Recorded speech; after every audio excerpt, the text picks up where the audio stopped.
My name is Iryna Yeroshko. I'm from Ukraine. I'm 29, and I'm a curator and artist, and I've been doing photography and art since I was 14.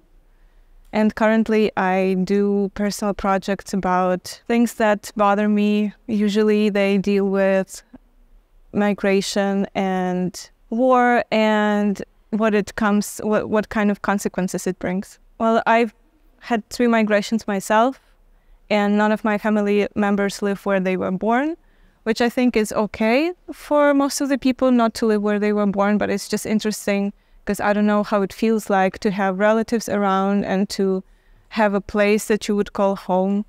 And it's something that I'm still fighting for and trying to look for, and I think as many people do. So the project that I'm doing here deals with the topic of leaving and arriving. And I found it really interesting that this exhibition deals with this question, like, when do you actually arrive? So you might be living somewhere for a really long time, but you don't feel like you've arrived yet. And it's a topic that I discuss with my friends all the time. We constantly speak about where do we want to live, where we feel ourselves home, where we are now. And it's really conflicting question right now, especially considering the war going on in Ukraine. And your home is like being partly destroyed, and the memories that you connect with it are not the same as before. So we are all still young, and we are searching for this place where you feel like you would belong. And I deal with this in the project that I'm doing here. And the material I chose, I'm stitching on a piece of canvas because it's something that I've been doing before. I started doing it just like therapeutically, just to help myself calm down a little bit. And I found this practice really calming for me, and it helps me to slow down. But it also resonates with what my ancestors have been doing for a really long time. I'm not surprised that Ukrainians have stitched so much in their life because they had to go through so many things, like wars and occupations and Soviet rule and Holodomor multiple times. So our nation's like, we are stitching everything, like clothes, tablecloth, and whatever. Just anything can be stitched, we do that.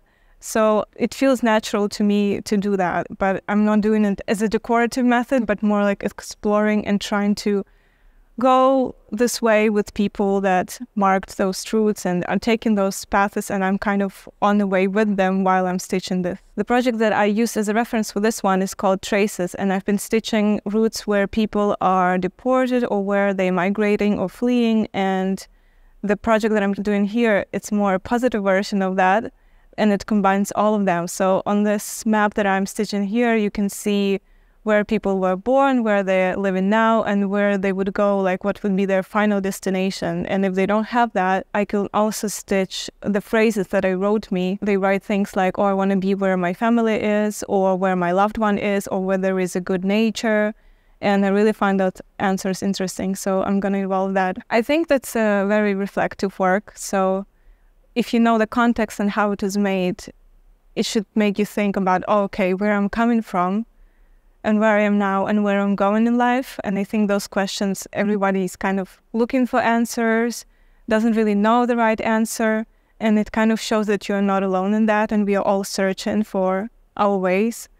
What I would like for a person to experience is when they look at the work, you have to really be there and look at it. You cannot really photograph it because there are going to be some symbols that if you take pictures of it, you will not see it because it's stitched with white threads. So it looks a bit abstract, but there are some things written on it and you can only read it if you are there. So I would like people to think about where they're coming from and what's their background, and also realize that everybody is searching for home and wandering, and really life is a journey, and you can see that on the map.